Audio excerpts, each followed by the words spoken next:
Hello, welcome to the channel and thanks for joining me. So we've got an exciting video today because this looks like it's going to be a massive boombox of some description. It's literally just arrived, so let's get it open.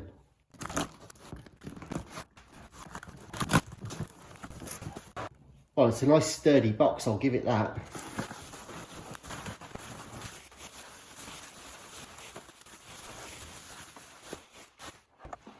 Well, okay guys, here we have ourselves a very old radio cassette player, and wow, you can even smell how old it is. Oh my lordy buff.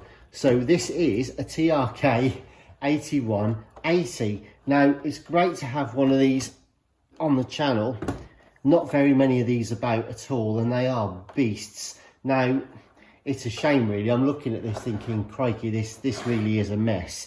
And the reason I say it's a shame is because I actually managed to get hold of one for the channel about 3 months ago, and it was in lovely condition, and I actually got it at really quite a good price, to be fair. And unfortunately it got lost in the post, and that was the end of that. Now I got my money back, and it's a bit of a sad situation because, you know, it was probably a gold-plated opportunity to get one in nice condition. Unfortunately, as I say, there aren't many of them about. And so this one came up recently for sale online, and I thought, you know what, let's just go for it and take a punt on it. It's actually one of those that looks worse in the flesh than it did in the pictures. So yeah, heaven only knows if it's going to work or not, or what's what with it. Now I'm not even sure if we're going to be able to plug this in today or not, but let's have a look and see what we've got, and we'll go from there. Now, if I'm a bit awkward moving this around, it's because this is not an original aerial and it's not retracting fully, and the handle's in the way of it. So I've just got to watch I don't snap that. Anyways, here we go. So it's a beast, isn't it? It's beautiful. I say that, but it's going to have so many so many issues. I think I've just bought myself a very expensive ornament or a doorstop or something. Now straight away I was just going to start on the side here, and the light switch, well, let's just say not only does it not work, it's been completely mullered. It doesn't even press. It's pressed in its down position. It's stuck. So that's either broken or stuck, or both. Then we've got a very bad feeling switch here. This controls the tape, the radio, the line in and phono. Now for some reason it's got a sticker on it on the line in, so someone's obviously used that a fair bit. Now it's got independent left and right record levels. You've got auto and manual control there for your recording level if you want to. It plays a type 1 and type 2 cassette, so you've got your normal and CR02 switch there. You've also got your auto frequency control, your normal mono there, your stereo and your wide mode, because this was one of the early ones with a wide mode on it as well. Recording mute momentary switch there for putting your little gaps in your tape. So just moving over to here though, we've got the volume, and I can see how much this has been used over the years, how it's been worn. It's definitely been very, very well used, and it's been out in all sorts of weathers.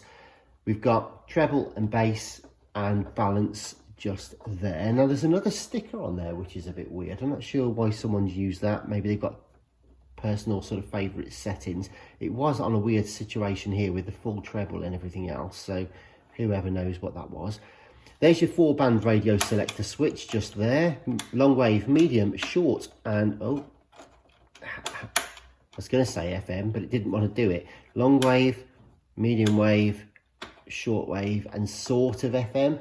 So I don't know if the switch itself is damaged inside, and that's going to need looking at. The tuning dial does work. That's good news. That feels okay. Although there is a crack in the window. Yeah, so that's not great. The chrome ends on the handle are a mess, and as are the chromed plastic side caps as well. They're a mess also. But the handle is complete. It's attached, which is something. One of the aerials is original, albeit extremely corroded and loose in its fitment there. And this one, as I say, is extremely corroded and not original either. Although I think the stem, yeah, the stem is original, but the actual aerial itself is not. So that's also loose inside too. Okay, so there's a loudness switch just there, a loudness button I should say, whatever, just to give you an extra bit of oomph at lower volumes. Right, so on the front then, you've got your mic input there and your mic mixing volume on a separate rotary pot on the front just there. Now what's cool about this is you've got your four-way speakers, so you've got your woofers here and some nice little tweeters up on the side just there as well. Quite rugged, thick metal mesh. Good news is that they're not dented. Bad news is they're both a bit corroded, so I think they are going to need taking out and respraying anyway. But what I really love about this is the look of the whole thing, because I'm a massive fan of the 8080, which is very simple, jet black, kind of sinister looking thing. But this one's got the VU meters on the front there, as well as your battery and tuning strength up on the top, that meter there. You've also got your separate generic kind of VUs on the front as well. Also, you've got a DPRS, so that's your music search system on there as well. So you can skip forward and back from different tracks, and that's actually actuated by these green buttons on the top. So in addition to your normal sort of play and record, fast forward, rewind and pause with the cue and review on this as well, you also have your DPRS. So once you're in playback mode, you can actually press forward or backwards accordingly, and it will skip to the next track. It will look for the quiet part in the tape and skip to the next track. And you can actually program that in actually, so you can do sequential tracks. I forget exactly how many up to, but if you use this DPRS thing here, you can say go forward 2 tracks or 3 tracks, press forward or rewind, and it will find the track for you. That's all very well and good in theory, but this thing is so hanging, I'm not quite sure what we're going to do with it yet. Now, I think we'll be able to scrub it down, find another aerial, tighten these up, get rid of some general corrosion, clean the switches, and yeah, maybe polish up the handle to a degree. But this is where we would normally now say, okay, let's plug it in and see what works. And we'll come to that in a second, but just press eject a moment as well. Okay, well look, that's good. The door, yeah, all right.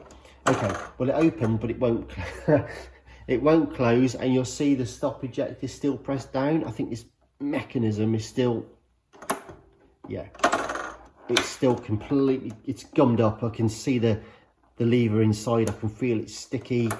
Generally needs doing. I won't even, will I? I was going to say I won't even press play. Oh my lord. Because I might not get any of this back. I think the whole mechanism is going to get jammed. So I'm going to leave that alone for a minute. The good news is we can eject it, because you tend to need to do that to get the mechanism out anyway. So as long as we can get the door open, we can take the whole thing apart, give it a good strip and a clean.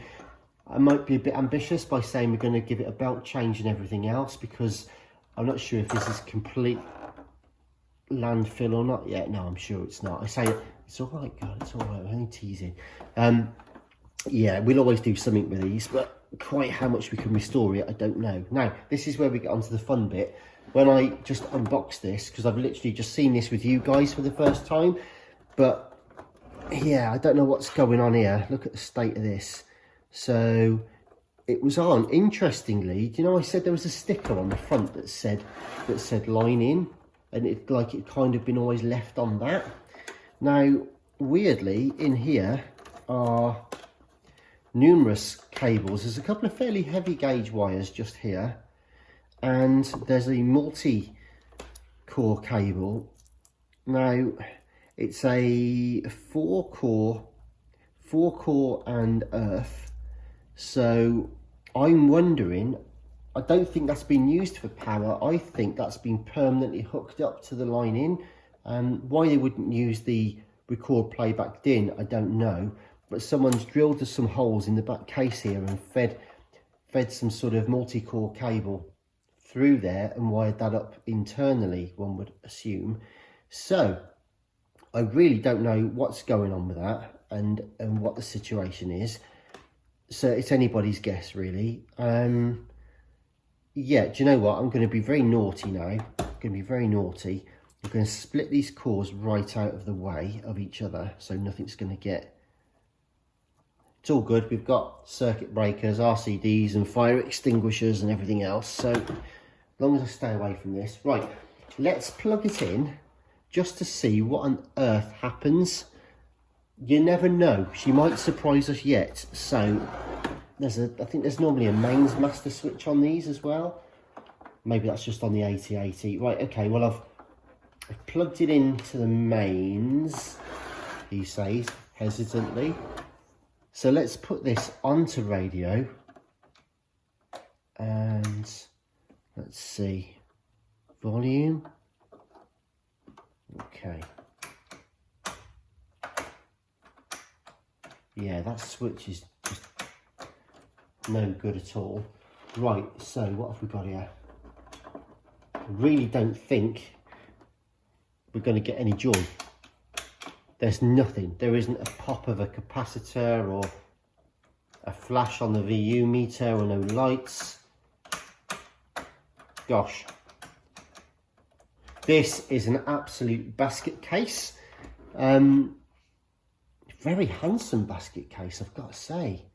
But I'm just hesitating now, guys. I'm just looking around here, trying to think what on earth else I can tell you about it. At the same time, figuring out what's going on with it. So essentially then, I think we're going to... Oh, hang on. Right, that's me being stupid now. I was looking for the main switch on the side where it is on the later TRKs. This one is just down here. Are we ready? Right, the main switch is on. It's got power. And yes, there we go. Alrighty. So after all that, I was being a fool. Right, so the light is on. There's a little light there that someone's put a copy sticker over for some reason, I don't know, but the LED's working, so we've got power now. Right, radio then.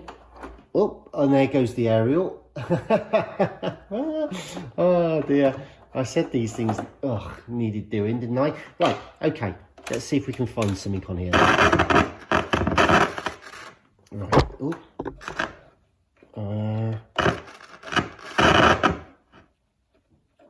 just trying to find some sort of signal whilst moving the volume pot, which is obviously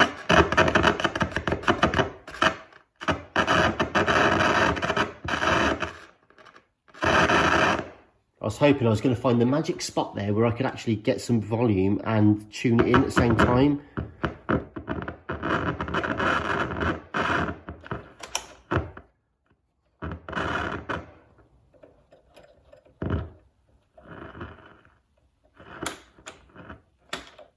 It's not very often you can't get anything at all. Right, we're obviously not going to get any volume out of that for the moment. Let's see if we can get any tuning strength or anything like that. Is it even reading a signal? No.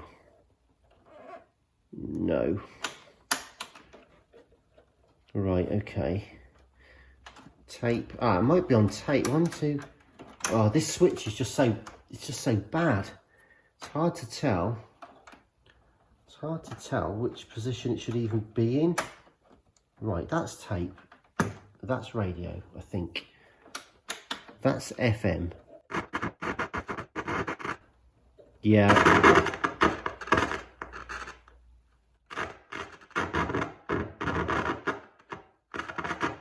I was just trying to nurse it. No, that's just a mess. That's not going to happen. So we've got power, which is something. As I say, the light. Yeah, let's just turn this off, shall we?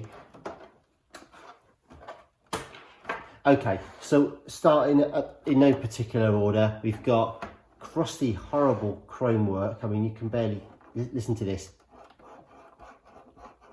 That's my thumb running along that chrome. It's so pitted. Dirty handle, pitted chrome ends on the plastic, a jammed in light switch, a very non-compliant and wobbly, horrible master function switch, dirt and general grime, crack in the tuner glass, dents on the front, lots of scratches and scrapes in the chrome work, faded ink on the print, corroded knobs and dials, nondescript kind of action on the wavelength switch, no volume, or at least absolute mess between sort of just noise and nothing, so we can't even test the EQ and the balance yet, although at least we know the speakers are working, I suppose. The tape opens but barely, so we can't test even the mech. One of the aerials is original but loose and very corroded. The other aerial is corroded, loose and broken. Yeah. Oh, and it's got that weird wiring schnizzles going on in the back as well, which we need to get to the back to get to the bottom of. Paint and general dust and dirt over everything, and yeah, wow. Gosh. So anyway, guys, there is the TRK8180, and my lord, what a thing. So as I say, it's a beast, it's amazing, it's very, very impressive looking. I mean, this is fabulous from this angle. I mean, it really is cool, and it's got it's got potential, but I've got a feeling this is going to be more of a medium term project, I think. Now, I've got a JVC RCM 838 and a RCM 90 project going on at the moment, but I'll be getting back to those soon, so please stay tuned for those. But I've got a feeling this is going to join the intermediate sort of refurbishment restoration project status. Now, I've got loads of other things, boomboxes, Walkmans, 8-tracks, electronic games that are kind of, you know, smaller jobs, fixing a day, services, belt changes, transistor repairs, stuff like that. So do check out my other videos. Please consider subscribing to see some of those and get notified of updates and stuff like that. But anyway, there we go. Enough about this one for a minute. I'm going to go and put this away and, I don't know, wash my hands and take a shower, I think, after touching this, and go shake my head in disbelief at what I've gone and bought. But in the meantime, stay safe. Thank you very much indeed for watching, and I shall see you soon. All the very best for now. Bye bye.